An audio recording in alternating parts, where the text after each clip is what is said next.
BNP, জামাত, ইসলামী আন্দোলন বাংলাদেশ এবং NCP, প্রকাশ্যত এই চারটি দলকে আমরা দেখছি যে তারা নানা ধরনের বিরোধে জড়িয়ে পড়েছে। তারা একে অপরের বিরুদ্ধে নানা ধরনের ব্যক্তি কুৎসামূলক আচরণ করছে। আমরা দেখেছি 29শে জানুয়ারি বিএনপির মহাসচিব ইসলামী আন্দোলন বাংলাদেশের অফিসে গিয়েছিলেন। সেখানে যাওয়ার পরে তারা একটা সমঝোতা স্মারক সই করেছেন। সেই সমঝোতা স্মারকের 7 নম্বর লাইনে লেখা আছে, কোন দল একে অপরকে হেয় করে কথা বলবে না। কিন্তু আমরা কি দেখলাম? আমরা দেখলাম বিএনপির পক্ষ থেকে বলা হয়েছে একটা চরের দল বলে একটা দলকে হেয় প্রতিপন্ন করা হয়েছে। আবার অন্যদিকে আমরা দেখলাম ইসলামী আন্দোলন বাংলাদেশের পক্ষ থেকে বলা হয়েছে চাঁদা ওঠে পল্টনে, ভাগ যায় লন্ডনে। এই ধরনের হেয় প্রতিপন্ন করে কথা আমাদের রাজনীতির জন্য কখনোই কল্যাণকর নয়। আমরা দেখছি বিএনপি প্রকাশ্যে মিছিল দিচ্ছে জামাত শিবিরের আস্তানা জ্বালিয়ে দেওয়ার বা তাদেরকে এখান থেকে উৎখাত করার।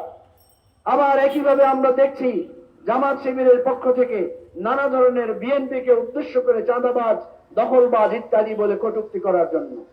আমরা বারবার বলেছি যে আপনারা প্রত্যেকের সাথে একসাথে কাঁধ মিলিয়ে লড়াই করেছেন, সংগ্রাম করেছেন, জেলখানায় গিয়েছেন, একে অপরের জানাজায় অংশগ্রহণ করেছেন।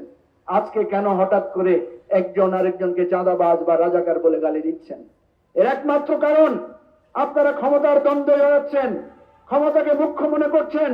এই বাংলাদেশের শহীদের রক্তের যে উদ্দেশ্য, যে লক্ষ্য, সেটাকে আপনারা প্রধান বানাচ্ছেন না। সুতরাং রাজনৈতিক দলগুলোকে আমি বলবো, ছাত্রদেরকে বলবো, পুরোজনদেরকে বলবো, একে অপরকে হেয় করে কথা বলা বন্ধ করেন। যারা আমাদের এই সংগ্রাম করেছে, জুলাই অভ্যুত্থান করেছে, সেই সমস্ত ছাত্র নেতাদের সম্মান রক্ষা করতে হবে। একইভাবে সে সমস্ত ছাত্র নেতাদেরকেও মনে রাখতে হবে রাজনৈতিক দলগুলো একটা দীর্ঘ অভিজ্ঞতা এবং সংগ্রামের মধ্য দিয়ে গড়ে উঠেছে।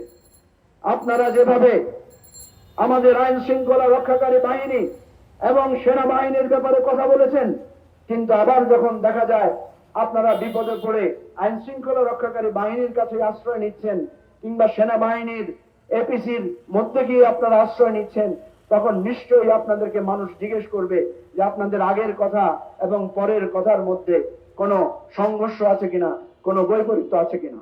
সুতরাং এভাবেই আমাদেরকে সবাইকে শিখতে হবে দায়িত্বশীলতার সাথে কথা বলা।